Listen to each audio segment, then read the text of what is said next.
Welcome everyone to something truly special today. Today, we are all here on a journey to a world beyond books. Yes, a world of experiences, ideas and stories that are much deeper than the syllabus.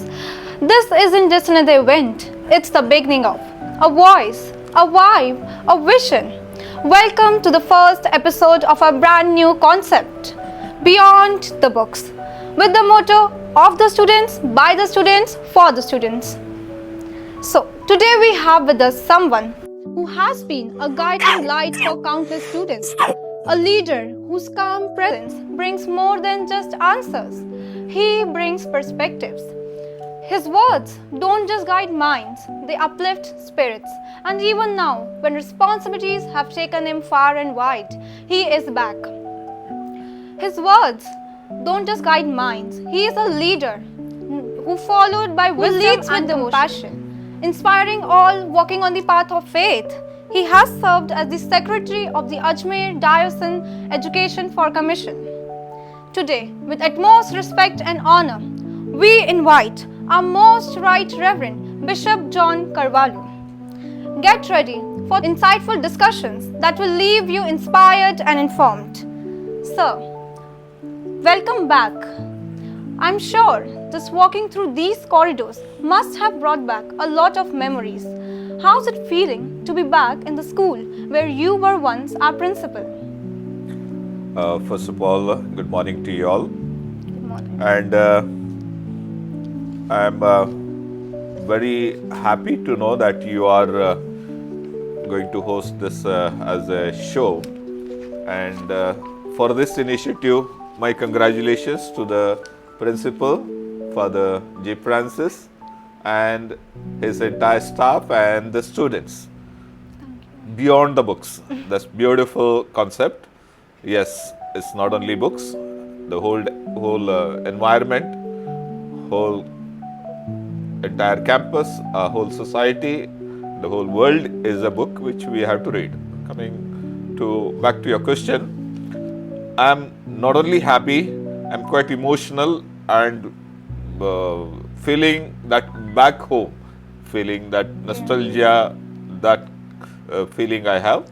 Therefore, I am quite confident that this place has made me very comfortable and very, very happy to interact with you all. Sure. I can imagine. I think that's something even we as a student notice. School changes with time, but the values we take away stays with us. Speaking of values, if I had to ask about your journey, to describe your journey so far, how would you do it? Shreya, I have no bookish knowledge about what are my values. My values are from my family background. Okay. My humble beginnings. We are an ordinary family, but had a God-fearing parents, and that's what gave me a foundation, saying that we are all God's children, and everyone else is my brother and sister. So we valued every person. That's what my parents taught me, my teachers taught me, and that's what my environment taught me. And that is a great strength for me to say that on this foundation, my life has been. And I hope I have maintained that till today. Okay. But speaking of life, I'm curious, you have led in education for years. So how did you first experience your calling to the ministry? Was there a defining moment or was it a gradual realization? Calling, when I look back, there was no divine intervention at a particular moment. It is a gradual unfolding. Oh. I was as young as probably in class 6, probably at the age of 10 or 11, I felt that an attraction towards the priesthood, and looking at my own priest back home in the church and other priests, I thought they lived a little different life than ordinary people. All else lived a life mostly confined to their family, for their self. And there was a person in the church who left everything, his home, his surrounding, his all loving things, and comes to an unknown place, and he serves people selflessly. And that also based on spirituality, God, and he becomes a true leader, true father, true guide to everyone. Not only taking leading in the church as a prayer head, but he was in every aspect of life he was involved. So that made me say this is something a little out of the box life. It's not an ordinary, it's out of the box. So therefore that attraction slowly, gradually developed in my life, and I also cooperated with that, and that gave a shape in the following years. And definitely I took a definite step is after my matriculation. When I finished my 10th, I said I should step out from my hometown, my dear ones, and go and try this way of life, that is a life of a priest, for that training. Okay, that's very interesting. And in today's world, especially for youths, concepts like faith and purpose can sound abstract. So, if you want to explain the idea of faith to someone who is skeptical or unsure, how would you do it? That's a very good question, and very thought-provoking question in the present scenario, where we take technology or development or now artificial intelligence and modern comforts and fast, where everything is fast. In this context, when I say that faith is important, Yes. that is important only when we sit back and reflect, or else the world that is in a speed will not give you a moment to realize what you are, Doing. where you are heading towards. So for me, faith is that those who sit quietly, it need not be in the church, need not be anywhere in the temple or gurudwara or the mosque. It's not a holy place. You sit for yourself and reflect, from where did I come, why I am here, and after this life, what is my life purpose. And then we'll realize this life is something very short, and it has got no ending. There is a full stop. If we think this world is the end, there is a full stop. So what about afterwards? So there the faith walks in, and that faith is, I say, it's connected with the abstract things, what I can't see, divine. I would definitely say what I can't see only connect me with the faith, and therefore each of us, a living being, especially the rational being, should have that faith aspect.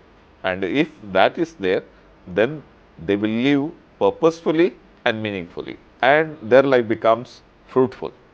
That's a unique perspective about faith. And if I ask you if you could go back in time and give your younger self and all of us students one piece of advice, what would that be? What shall I give advice? I can only say my own life experiences. There is no shortcuts. If I say myself, I'm not super talented, neither a wizard, neither have any extra qualities that will attract people. But with my limitation, with my simple what I have or inherited from God, I have worked hard, honestly, sincerely. What is my life in the public? I lived in my private life as well. There was no two lives. I did not, probably, yes, every human being will have a different, this one. I don't say that 100% I'm perfect. Therefore, I say my life outside and inside has given me a purpose, and that for that purpose, if I am living a sincere life, and therefore this life has given me a motivation, and that has taken me ahead, a trigger that taken me ahead. Bishop, staying true to yourself must also be a big reason why you have been able to stay grounded and compassionate, even in such a significant role. So, how do you manage that balance? See, I have never planned anything great. It has evolved. I know I wanted to be a priest, and I was very much passionate about it. Yes.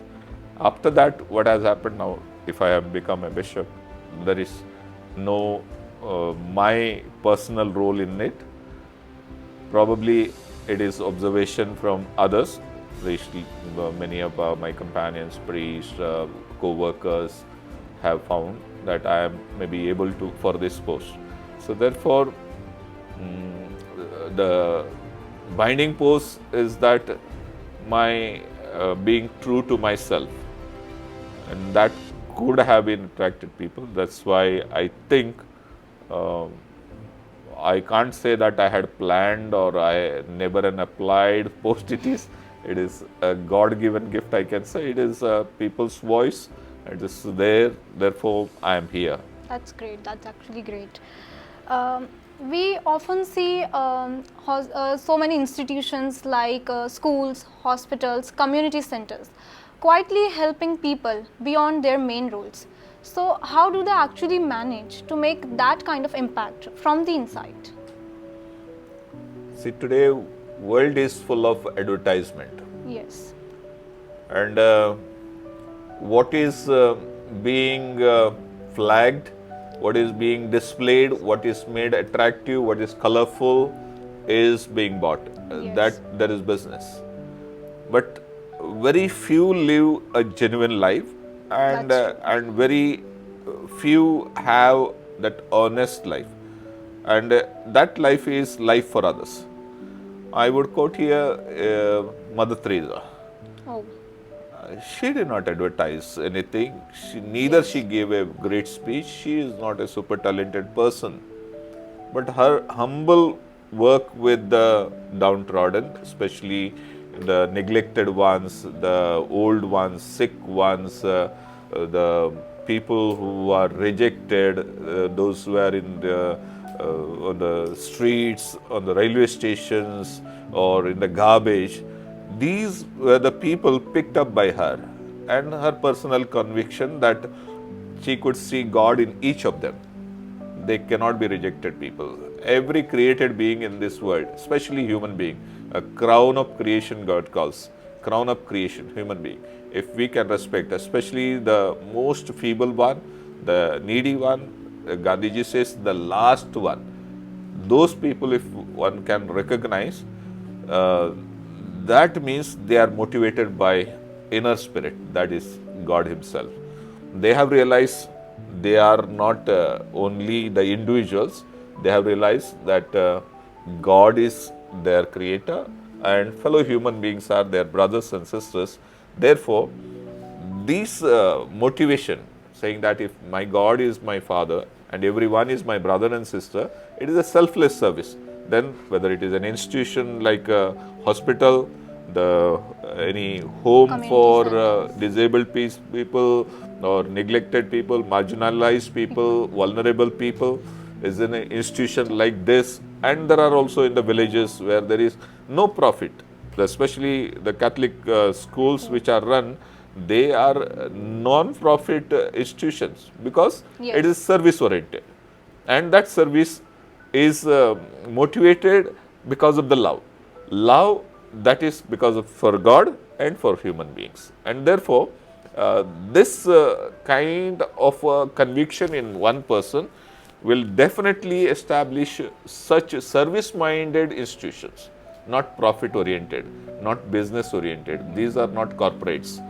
These are people, human beings, fellow human beings showing path to each other. Therefore, our mostly Christian institutions, and moreover in my diocese or wherever the Catholics are running, the primary motto is to service, help people, Service, yes. and bring to them a certain status. And this has motivated all our institutions to be service oriented. That's great. If, like, as a student, I love to read books and watch movies, a lot of movies. So, any movie or book that changed your perspective? Okay. I have reflected upon that. One of the books I read was Roots. Roots. It was long back. I can't recollect when I read. It's a novel and mixed with a real story. And probably it was written by Lex. And in that, African, the native in America, he goes after searching for his ancestors. They were slaves, they were chained, they were deported from their country to the western and eastern countries. There they were treated like animals, and later slowly these people come out of their life and they inspire others, their fellow community members. Then they tell them, we are human beings. We are not animals. We are not slaves. We have dignity. We have to live that freedom. So, empowering them. That book has really inspired me. When that fellow goes in his ancestors, his roots, he finds there were so many people who were escorted or not escorted with the great dignity. They were chained and brought as slaves to these all wealthy countries and made slaves. And now they are bounced back and come to the level, and some of them have become superheroes. Like if you see the sports world, now the blacks conquer. Yes. They are the one who rule the world. And second book, I would say, or rather one movie, it is Sitchinder's List. Schindler's List. It is about experience of Nazi concentration camps. I would recommend even my children to read that book or novel, movie. Why? It is under the uh, rule of Hitler, German dictator Hitler. The Jews were massacred brutally and mercilessly, and he wanted to finish them. And that film picturizes and narrates how they were treated and how mercilessly they killed, and especially the weak ones, women, children, old ones. They simply wanted to. But God is great. That era is gone. But a lesson for all of us, if every human being tries to kill each other, like America putting a bomb in Hiroshima and Nagasaki, if that is done, there will not be life here. There will not be world here. We will be destroying our own earth, our own belonging, our own dwelling, our own family. That's why realization of that one God and we are all brothers and sisters is very, very important, because these are the things that we have to realize, or else our hatred, our enmity, our uh, uh, distancing from each other will create greater divide, and this will become maybe creating a greater human being supposed to be a super creation of God, supposed to be the best creation of God, and we are all created with that reasoning, and also are given a soul. That's a realization for everyone. Every religion believes that we have a soul, and this soul has to be united with the Creator, the great Creator. That's realization only will stop such discrimination, such oppression, such injustice, and even annihilation, the finishing people from earth. That we will not work for any destruction. We will work for construction and development. Construction development. As a bishop, you must have vision for education. especially for marginalized communities. So, what initiatives you have undertaken as a priest, and what's your future plan as a bishop for making education more accessible and impactful for the marginalized? See, you have touched a very important part or point here, education. Education, yes. Now, many of us think education is having a degree, Yes. and this concept is not correct. Education should help us to be better human beings. Education help us to be outgoing people. Education help us to see the betterment of everyone. And this education should bring ultimately happiness in everyone. Then this education should dispel darkness, ignorance, injustice, all kinds of oppression, discrimination, based on various platforms. We can say the major one is now presently it is religion. Then could be caste, there could be race, there could be color, there could be nationality, there could be language. So based on various status, the society is getting complex, and therefore one who has got right knowledge will not indulge in such things. Yes. They cannot. Right knowledge, I am saying. Now, indoctrination is different. Giving one-sided knowledge, one-sided information is not at all good. So, if I am a particular religion, I give only my religion and I say other religions are bad, that is a wrong education. If I have to give a good education, expose every scripture to everybody, every type of knowledge to everyone, then expose to people who are living, so that all those prejudices can be taken out and we understand people better and respect them better. And today what happens, if there is a lot of dispute, there is intolerance, there is a lot of rioting or no living in love, there is always hatred and division. And there is wars. Yes, even wars. This is all mostly because of wrong education that we have. Education should be the holistic, encompassing everything, and where right knowledge has to be given. I quote here Jyotirao Phule, who was the pioneer along with his wife, who started education for girl children. And because those days girl children were not given equal right, they were considered to be the second grade citizens. They were considered to be only workers at home. They were never exposed to knowledge, the outer world. But he was the one who broke the bonds. Even he left his house, took his wife and lived separately and started education for only girls.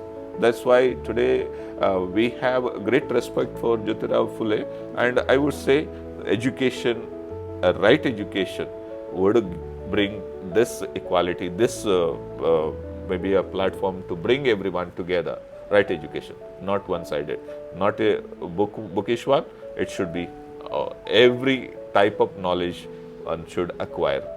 I would recommend every student or every teacher should be exposed to such education where people understand each other better, including the environment. Then we will not even degrade the environment, like littering everywhere, pollution, garbage, all those things will go up. Because respect, because this is our Mother Earth, our dwelling place, where we have to live and die in this, and future generation has to come in this world. Then that creation will be respected. That's why right knowledge, a proper knowledge is important for the coming generation and to this world. What you have said, that's great. Like right now everyone thinks that education is having a degree. What's that one misconception about faith you wish people understood better? It's actually no people have acquired. I would say misconceptions are put in people's mind. Okay. And I would say in this, now today you are telecasting with the medium, and that medium is a media. Yes. And media is supposed to be a pillar, a great educator, a great informer. A wrong information transferred through this medium Will lead to has something led people astray, taken away from the right path, filling with a lot of dirt or a lot of wrong wrong thinking, knowledge. wrong Yes. knowledge. And there the faith is misinterpreted. And this Actually, misinterpretation has caused in everyone's mind to doubt other. every neighbor, every next person, Yes. doubting that, oh, he is my enemy, or that fellow is plotting against me, or that person or religion is plotting against the nation, or it is all actually outside, from outside. When people have Wrong lived, information. wrong information, when people have lived together, they have understood better than what it is expected. Therefore, I would say if media is responsibly doing its job, They should then we will have far better better society thinking perspective also in the perspective. people's life. Yes. Therefore, I would say if you give the right knowledge, the people also will get. Because one lie told 100 times, people will think that is correct. That's true. They will So, think that a lie repeated. is Yes. because they are that this has been said in the media, so they trust media so much. It's supposed to be a strong pillar of our nation and constitution, but probably It is responsibly it is not not. being Yes. done. I'm not blaming everyone, but definitely certain portion of media Media. is educating or misleading people. In today's world, there is this constant tug of war between discipline and self-expression. So, do you think a structure is necessary or a more flexible approach will help students to become their best selves? Individual freedom is always respected as far as it is not causing harm to another. The day it harms one, then that individual freedom is not correct. The freedom should help other to live a happy life. Now, if I have to listen to music, I can put on a big speaker and dance and hear. But if it causes Noise harm to pollution. somebody, then my individual freedom has to be somewhere, has to have a limit. Therefore, I would say it is balanced, both individual freedom, you have to go in freedom, but having in mind that I am also living in a society, in a system. For harmonious living, it is good to have discipline, or else it will be chaos. There will be crowd or mob mentality. You may have seen organized protest or organized initiatives, they bring results, and it is for progress and growth. Whereas a mob mentality where there was no discipline, there is always destruction and there is no growth. Discipline is important. Discipline is important, and a well disciplined person, even in personal life, will have greater results than just in the sake of living a freedom life. Therefore, especially every organization, institution, a society, a nation should have a disciplined life, and that will bring greater results. Not it will curtail anyone's happiness. Okay, discipline is actually very important. What are the values that actually guide you for decision making? See, values are here relatively used. If I take a decision, if we can help the most vulnerable, most needy, poor, a person who has no access to such decisions, I would say they are the good Good ones. ones. Or else, certain decisions could be for my comfort, uh, for even for glorification, or to bring name and fame. Those are not healthy for a good society. Therefore, Gandhiji definitely said in his philosophy, in his writings, that when you take a decision, when you plan something, say that your decision, your plan helps the person who is standing in the last and the least. That means that most poor, needy, Needy. vulnerable person should benefit from that, your project, your planning, or else that is a faulty one. That is Gandhiji's thought. So I would value that such decision. It should benefit the most vulnerable, needy, neglected, those who are in periphery. They are the least in the society, and if they can benefit, then that is a good decision. Or else, many of us today, what happens even in the governments, the decision makers are all well-to-do people.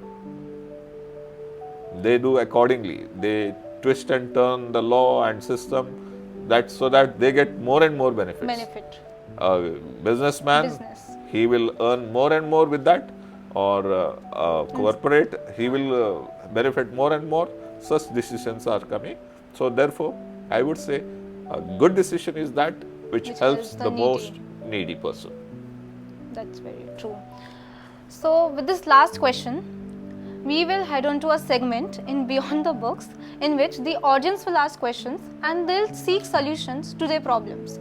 Go ahead, audience.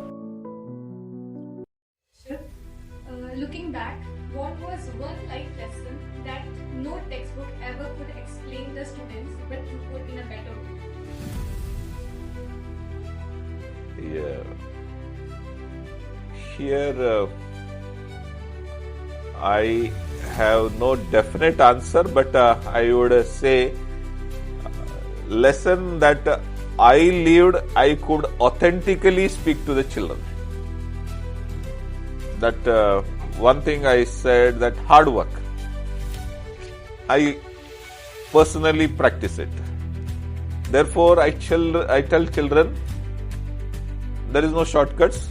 There are no 1 minute key that you can open all the solutions and go inside. Hard work is the best solution that I would suggest. That's the life lesson I have expected from children, and I have taught them also. If they have wasted their time, if lazily people have gone around here and not taken part in certain activities, or they have not been serious in this, I have admonished them and reminded them, you have to sit and do this or participate in it. That motivation I have given.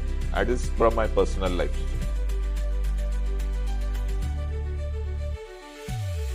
As we know that death is inevitable, so how can we have faith on our existence? Death is Inevitable. So, the question I can say has a little correction here. Death of the body. But right? not of the soul. Yeah. I always believed we are not perishable people. We are eternally living people. My personal belief and my religion also teaches.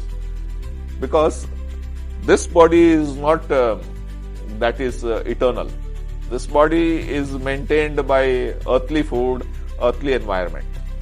And once this gets over, it has got its own decaying. Now I have started aging. My that 12 o'clock it is over, now evening hours is going on. So I know I am aging. So this body will one day give up. But there is my belief, and my personal belief as well as my religion teaches me, and I have an experience that there is a soul. This has got eternal life. Let this body die anytime, but this will live. Now, this soul has got a quality life. Again, two types of life. One life that is eternal bliss, that is happiness. Everyone wishes. There can be other life also, should be, which will not be happy soul. So, that both the souls are going to live, like happy soul also will live and unhappy soul also, that is a suffering soul. So we say one happy soul will be going to heaven, and heaven is nothing. It is a status of life where we are one with the Creator. And the unhappy soul, that suffering soul, where in Christian concept it is said that it is hell, it will be in a way in the absence of the Creator. And that's we say hell or devil or whatever. The problem is that I'm not saying that there is there may be a separate place. It is a status of the soul is that not happy, peaceful. Therefore, when we wish someone die, we say, may God grant him eternal rest. Now, rest is peaceful. We are never wishing them that eternal suffering, eternal reward. And now, this connects to our earthly life. If we don't want to die, then we have to live a life worth of it. Now, there are certain people who have not died visibly. All those saints declared. In our Christian concept, they are saints. That means the church has recognized them as the holy souls who have not died. Their body, that earthly remains have gone. Either they are burnt or buried and they have become one with the nature. But the souls have lived. You can take certain names now. I would say definitely Mahatma Gandhi or Nelson Mandela or Mother Teresa, Swami Vivekananda or many Christian saints, you can St.Paul. They are Amar. They have no death in my opinion. And so also we are expected not to die. Die only body, not the soul. So don't work for the body, work for the soul. And for that, God has shown us several ways, and that if we live, then we are never dying. Therefore, our faith should be that not on this body even today, just now in a second, but this soul will or should live. And for that, merits have to be with that soul, for the happy soul. Thank you. Good question. In the modern world, it is very, very contextual and very, very thought-provoking. I wish the generation will think over this. Further, you gave us many examples like Swami Vivekananda, Mahatma Gandhi, Mother Teresa. And I wanted to ask, how can we at our level as students serve the society? And while talking about society, not just the human beings, but every creation of God, the animals, the birds, every creature. How can we serve them? This is a very good question, inclusive question. Many of us are quite selfish, especially human beings are quite selfish. We live for ourselves. Mostly me, mine, ours, that My thing only. first person comes first. And in this question, I would say, has got a very good weight.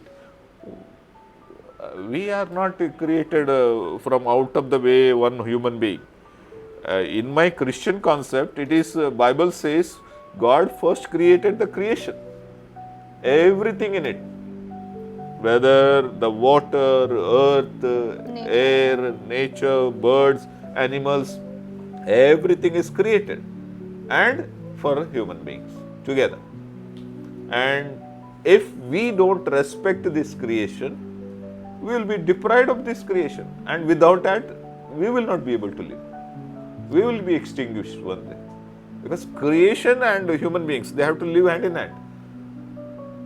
If I don't have oxygen here, how will I live? Artificial, it cannot come. From where it will come? God has created an environment that is conducive for a human existence. And if we are destroying it, if we are not caring it, then we are destroying ourselves. So, co-living is very, very important. And therefore, every animal, living animal, every creature, every plant, every vegetation, water, air, everything should be preserved.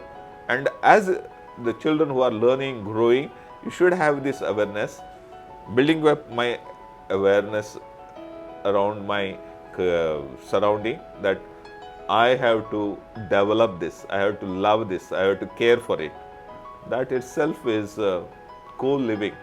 And especially our former Pope Francis has brought a document on this.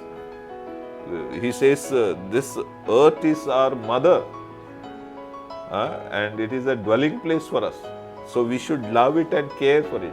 And also we have got the responsibility that we have to give to the next generation. Today you have got, and to your children and grandchildren and coming generations, they have also to enjoy this. Many of us are not seeing what in the beginning were there. Dinosaurs are not seen by us. Now we are only taking out some skeletons. So who knows, after a few years there will be only some tigers. Thank God we are growing in tiger number. Tiger skeletons have to be shown to our future generations. But there are many animals that are extinct, like they are no more to be seen. Yes. That's our sad state of human life. So it's a good question, I would say. That's why in my motto, the last one is that with creation, union with God, with people and creation. Entire God's surrounding is our concern, should be, our focus should be. Thank you for giving us such a good thought-provoking question. So, with this last question, we are henceforth ending this podcast about Beyond the Books. This platform provides students to learn various skills like management, editing, production, communication, and content writing. As you can see, only students are involved in this, and that's what our motto is: of the students, by the students, for the students. For more updates, you can follow us on Instagram and on YouTube. Stay tuned. Thank you. Happy to see all that you are watching our program. And I'm also pleased to inform you that our students are doing a wonderful job. It is your encouragement and support that will boost them to come out with the talents that they have. I appreciate the hard work our students are doing, which is based on for the students, by the students, of the students. Yes, it is beyond the books, and you must have already heard our guest speaking about beyond the books. Let's not be confined to the studies, but go beyond and explore. So I wish all of them good luck. At the same time, I request you all to kindly encourage them by watching these videos and also subscribing. Thank you and God bless.